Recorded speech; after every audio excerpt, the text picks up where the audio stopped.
So I'm not really going to give a talk so much, but this is going to be kind of a workshop, and so it will require participation and your kind of consent to participate, and you may not want to, so you don't have to. But to kind of give you an idea of what this is about, there's a little cartoon here. And so, yeah. Our extended forecast includes global warming and the catastrophic end of the human race. But for the weekend, it's looking like sunny skies, mild temperatures, and a general apathy towards environmental concerns. Back to you. I feel like I'm both appalled and I also identify sometimes actually with this the sentiment here. And so that's kind of what I want us to be able to think about and kind of experience today. And how are we feeling about our bioregion? How are we feeling about living in our bioregion and our watershed? What we're seeing, not only locally but also globally too. I think that it's to the extent that there is a lot of apathy or dissociation or numbness around around our response to, or lack of response really, to the changes, the massive and possibly, catastrophic changes that we're witnessing right now to the place where we live, locally and globally. The extent to which we're numb to it is also very indicative of our inability to do anything, that we aren't doing anything. And we need to be able to feel what we're feeling, to be in touch with our experience, and to be able to share it with others too, so that we can act. Without connection to our experience and our feeling, we don't have that source, that really important, authentic source for action that's going to really motivate deep change.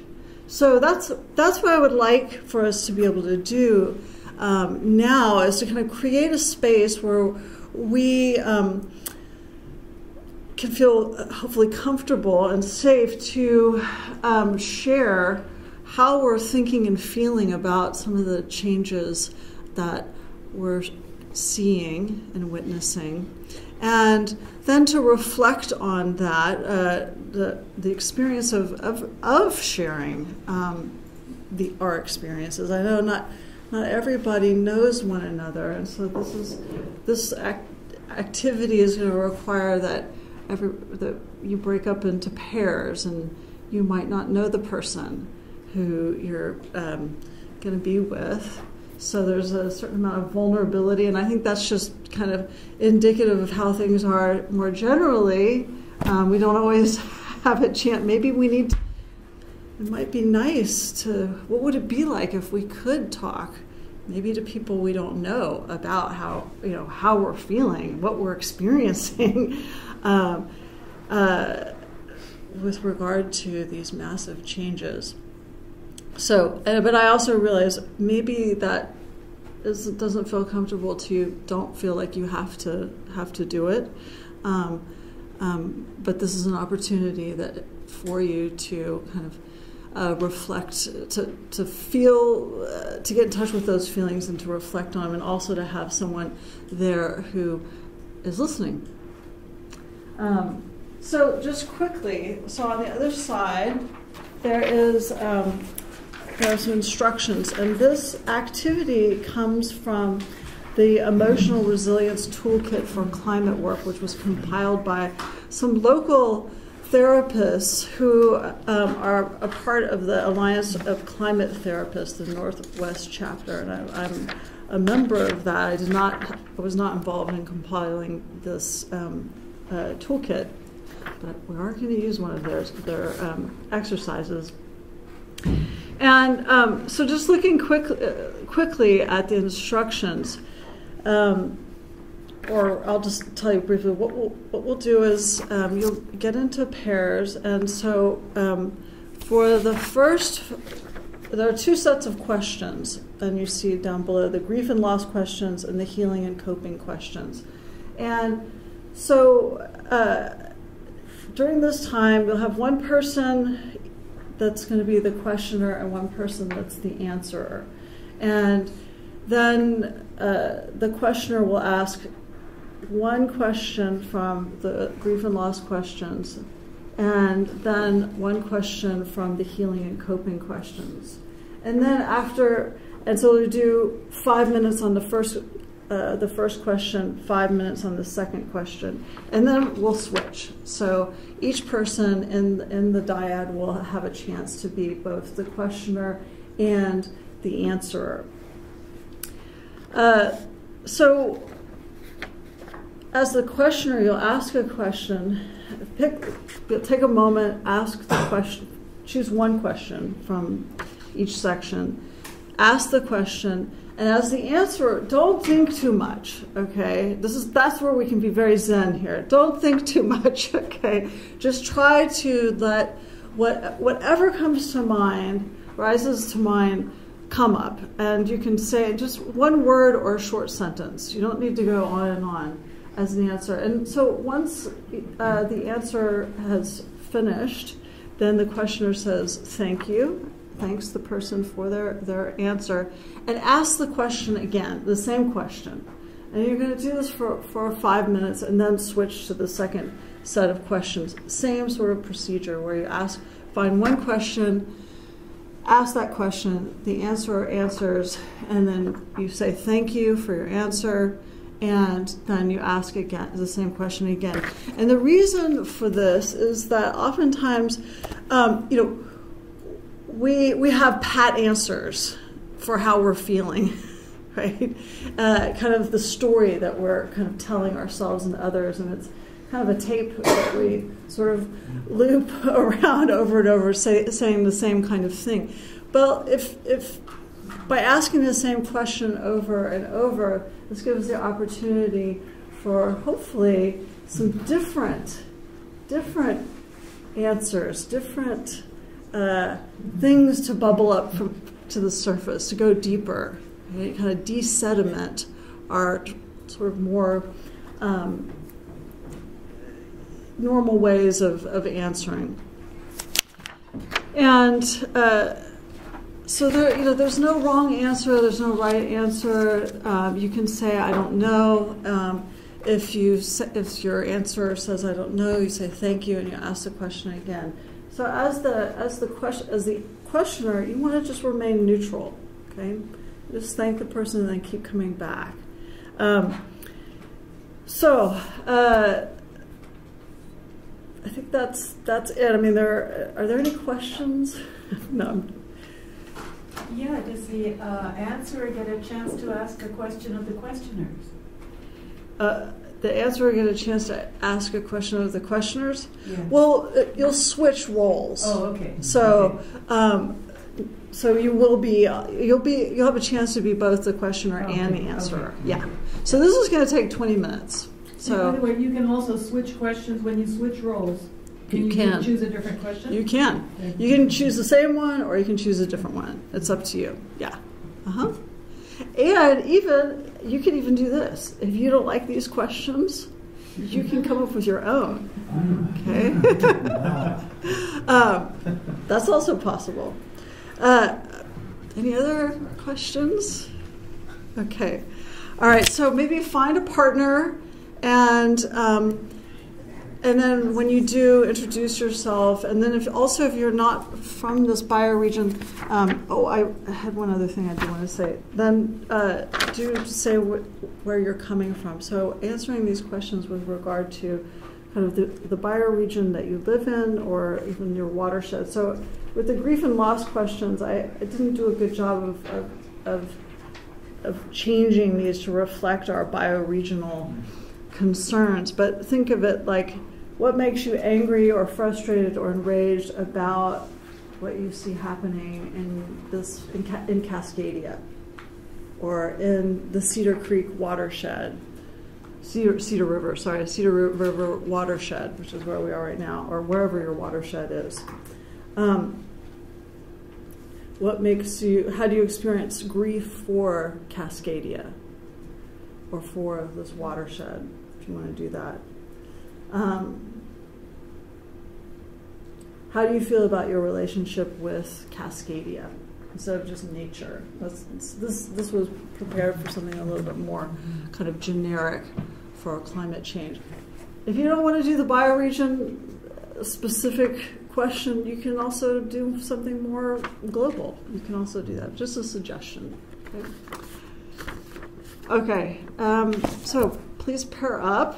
And then we give you a couple of minutes to do that, introduce yourselves, and then choose a question. And then, and then I'm going to keep track of time with a bell. Yes.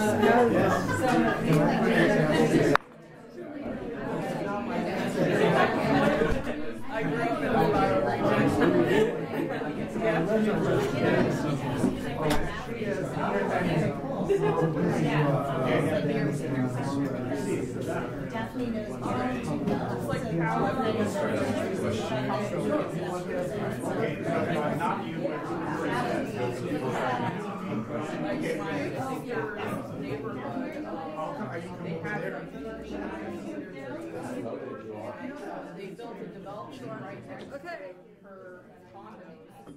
What was it like for you to share your feelings about, about these questions, to hear someone talk about it, or if you want to talk about what came up for you too, that would also be something that we could kind of also talk about. So, yeah. Yeah, I wanted to say, in the role of answering, I felt myself in this place where, okay, I kind of am familiar with what I'm going through up to this point, and then at a certain point, you like blast through where there's this freedom, and it's like, it occurs to me like that's what it's like being an artist, like in that zone where you sort of, you think you've got to as far as you can go, and then suddenly you break through. Yeah, and then you're finally where you're supposed to be, where you were trying to get to. Yeah. And then it's boundless, Yeah. It was great. Sure. Can you say a little bit about the role of Zen in your own practice as a therapist?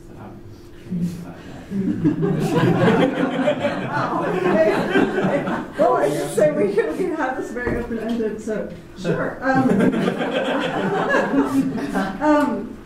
I feel like it's, that when I'm with people listening, I mean, that's part of how I listen, just trying to be as empty as possible. In a way, that's kind of what is being mimicked here in this exercise of just listening, just thanking the person, and then moving and then asking the same questions. Not exactly the same, because I don't just say thank you and then ask another question. But in the sense that, that you're able to, just hold a space and allow the person to kind of fill it up and not feel like you have to change them or make suggestions or feel. Sometimes yes, you do feel freaked out, but you have to, that you're just sort of try to maintain a sense of calm and not and emptiness basically. And I think that's it mostly. I try to do. I'm not perfect at it at all. It's totally a practice, but that's kind of where I see the overlap. Thank you. Yeah, I mean, I felt more anxiety as the questioner, repeating the question again and again and saying thank you, and like, how authentic am I being? Like,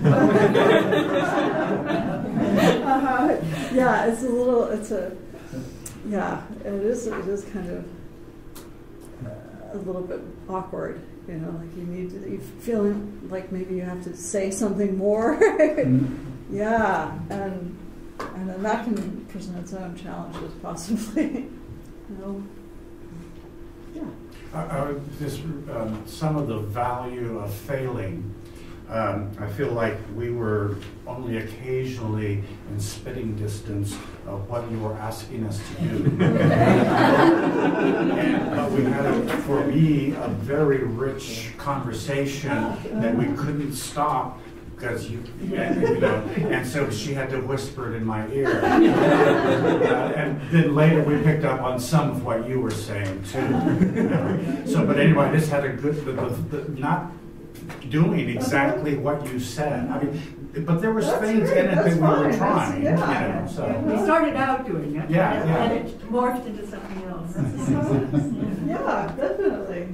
And so, what was the process like then? I mean, what did for both of you then, if I can ask? Well, it was really interesting because I started out as a questioner. We threw a coin to see who would be the. She won. Yes. I said heads because questions come from heads, so and turned up heads. And and so we started out with a couple of those questions, and Les was they didn't mean much to Les in terms of his own experience. Yeah.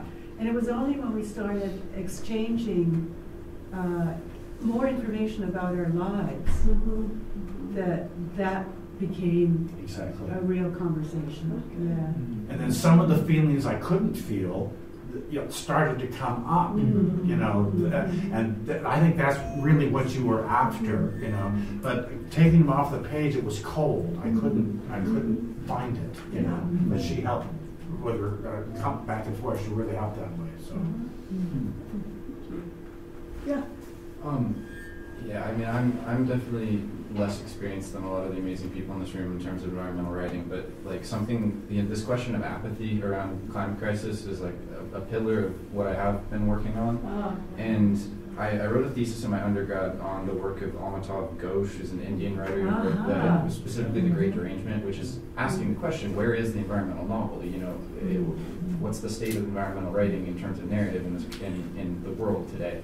And why aren't the storytellers of the world taking up that task more, which is largely that question. And Ursula K. Le Guin, who kind of asked the same thing in a different way, like inspired my own writing a lot and my desire to become a writer. I read a New York Times article, sorry, it's a little long-winded, but I'll get to the point. I read an article in the New York Times a couple days ago about this lady named Jenny Awful, and I haven't read the book yet, but she's writing a book called Weather, which largely comes from the same questions you're asking, the questions I want to ask in my writing. And everyone's got a different idea about how to combat apathy, right? Her idea, that this awful lady's idea, was to essentially, how do you get, I think the quote from the article was, how do you get comfortable white Americans to act? You talk about how it endangers their kids, and there's lots of different, that's one theory. That's a theory that came up a lot in environmental ethics classes. But for me, when I was doing that Ghosh paper, I found an article by an East Coast academic, I forget what university it is, like in Ivy League or something, I just found it in the school database, and he said that Still Life with Woodpecker by Tom Robbins is actually the most effective environmental novel in the world today, because it made people laugh. It talked about these serious questions, and I know that there's that, like to Paul's point, that like irony isn't always the most effective tool, but sometimes bringing entertainment and joy to the reader is a way to make them remember. And I was just wondering if you could speak to that given your experience, if that can be an effective tool in terms of like psychology and psychiatry and philosophy in your experience. Well, certainly, I mean, humor is great to help people feel like they can actually stand in the fire a little bit. I think that my only hesitation there is that sometimes it is a kind of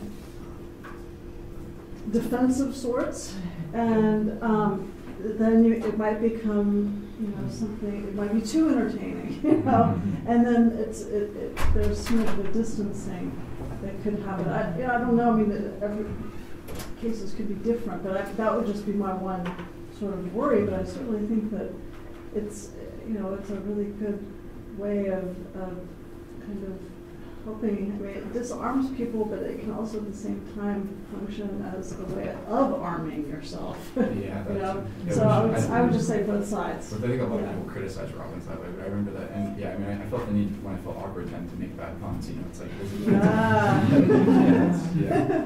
Anyway, yeah, just thank you for your thoughts on that. Thank you. Yes. So I learned something about myself, and I also learned a lot from my wonderful partner here. What I learned about myself was noticing the questions that I chose to ask. And they were the worst. In other words, what's your fear? What scares you? And she couldn't answer them very well because she's actually not feeling fear and Go me! yeah. So we switched questions, and finally she was able, because I switched my questions, to talk about what fills you up with life.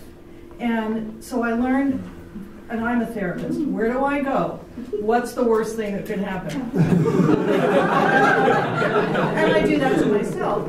And then you brought me into your world, which was filled with the stuff that actually brings me joy, even though I also grieve the potential, the actual and potential loss of all of it.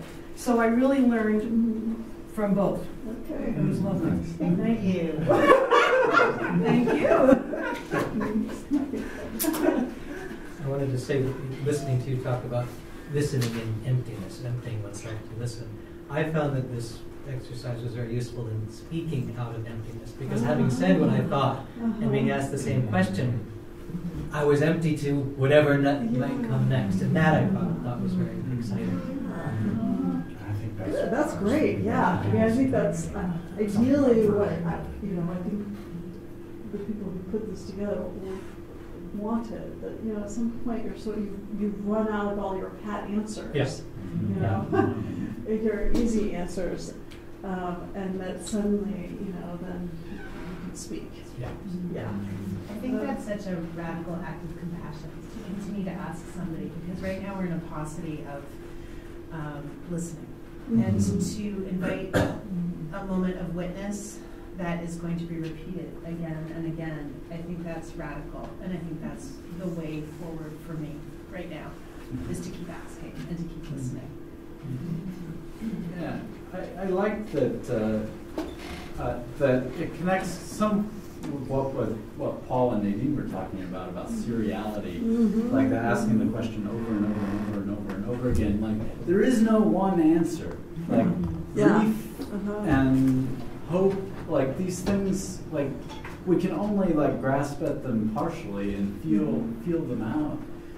And it, in some ways, is relieving and helps you to actually jump into the fray a bit more, to know that you're only going to get a partial answer, and that you can do it again and again and again and again. That open-endedness, yeah. I think that gives me hope. There's a sense of an openness, an open-endedness that we don't just automatically know how things are going to unfold and be. Yeah, when the way that the climate crisis gets mediated, kind of like the cartoon, like it's like the end of the world is here and there's nothing you can do about it. Yeah. Or there's this tendency to want to shame everybody, which, I mean, we all want to, it's coming from inside, but it shuts it all down. It's like there's no answer, there's no way I can't solve the climate crisis today or tomorrow or ever myself. Yeah. That actually makes me think of a question, if I can.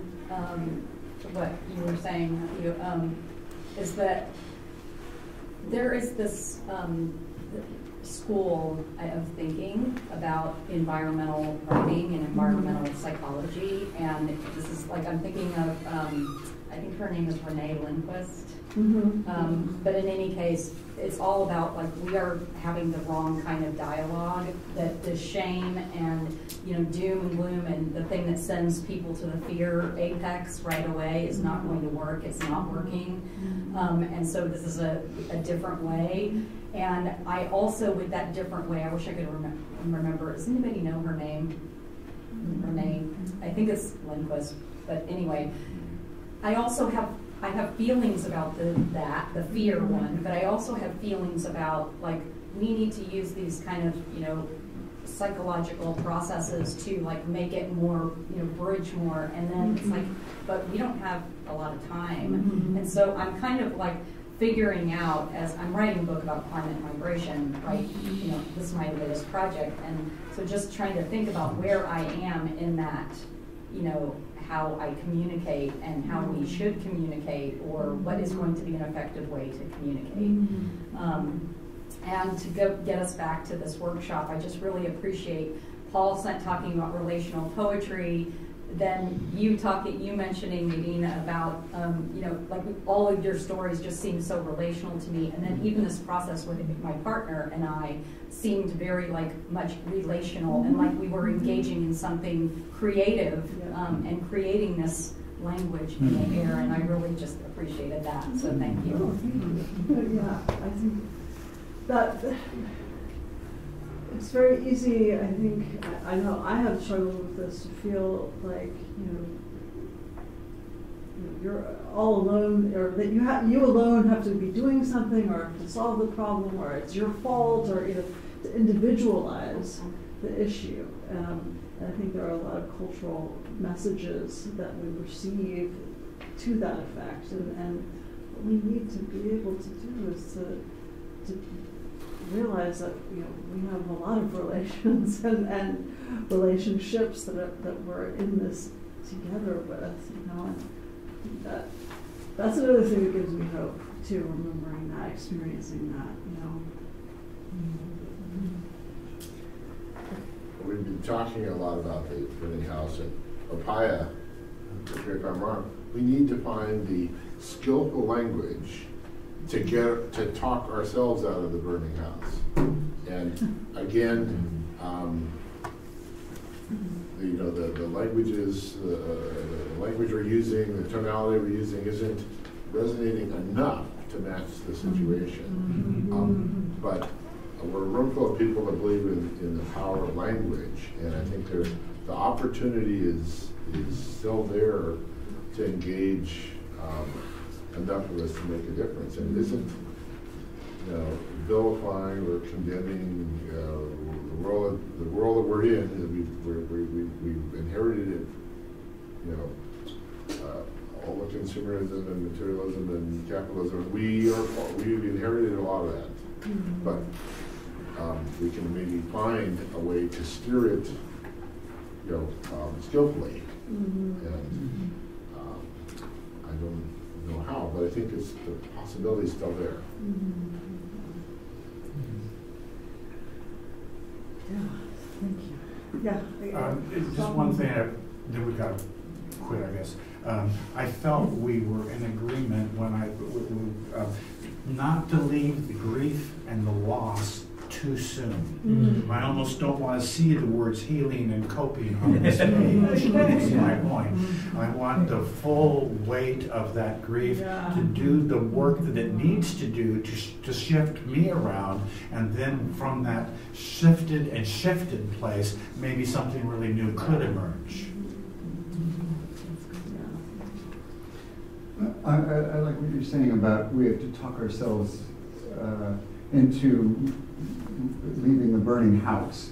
But I think the question we all need to ask then is, once we're outside of the burning house, how then do we reconnect in such a way that we don't create another house that will burn down? Yes. Yeah. Maybe that's what she was doing on her vision quests. She got out of the burning house and then, Yeah. Okay, I think we're probably out of time. Okay, thank you very much.